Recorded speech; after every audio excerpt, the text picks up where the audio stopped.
In today's video, I'm going to be talking about how to rent to international students and workers. So typically, if they want to study or work in the United States, a person would have to apply to either their school or through their job and to obtain different international worker or student forms. The most common forms that we see are either I-20s for students, F-1s, or J-1s. There's other variations that are possible, but these are the most common ones, so I'm going to stick with discussing those. On these forms themselves, they're usually, again, going to have to either submit to the government or to the schools and determine and prove to them that they are who they are, that they have certain funding and housing that allows them to pay for both their tuition or their housing or rent. If it is being applied through a work visa such as the J1 or F1 visa, they're going to apply through the work, and the work is going to more or less state that we're guaranteeing that they have a job from X date to X date. Now, these forms are really important for you to review through. It isn't good enough to just see that they have a form. In addition, every year they have to reapply for these forms, sometimes even multiple times throughout the year. So if that's the case, you're going to want to get updated forms as these expire. When we look at an application and there is an I-20 form or a J1 or F1, what ends up happening is that we look at the length of the time period in which it covers.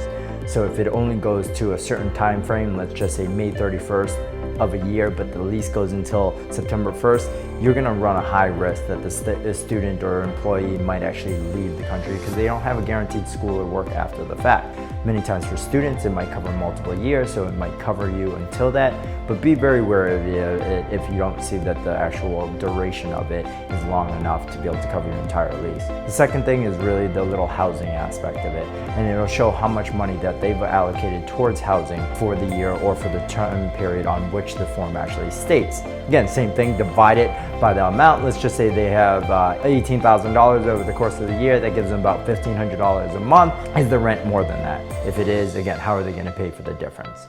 Then there's additional line items on this paperwork that usually will cover things like family funding or additional income or savings. And you can see the wealthier ones. A lot of times, many of the international people coming through are wealthier because they have the education, they have the financial means to be able to come to the United States, pay for our expensive tuition and housing in the United States. So you'll be able to see that on the forms as well. And then of course, with any type of work visas, what's the time period in which they're going to be able to do work, and how much are they making, and how much will they be able to be able to spend on both housing and food and everything else that they might have. These forms are very detailed. You want to be able to know how to read them. So if you or anyone else you know is looking to rent out an apartment to international students or workers and are looking for a property manager that understands the ability to be able to both work with them, qualify them, and make sure that they are good for you to actually have in your unit as a resident, please think of Green Ocean Property Management, where you get more than a property manager, you get peace of mind.